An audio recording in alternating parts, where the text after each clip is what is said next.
திருக்குறள் அதிகாரம் 2 வான் சிறப்பு. குறள் எண் 11. வானின்று உலகம் வழங்கி வருதலால்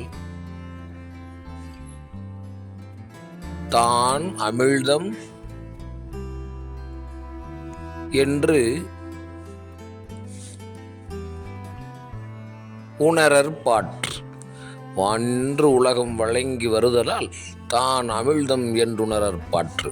இக்குறளின் விளக்கம்: உலக உயிர்கள் மழையை நம்பி வாழ்வதால் உலகிற்கு மழை நீரானது அமிழ்தத்தை போன்றது.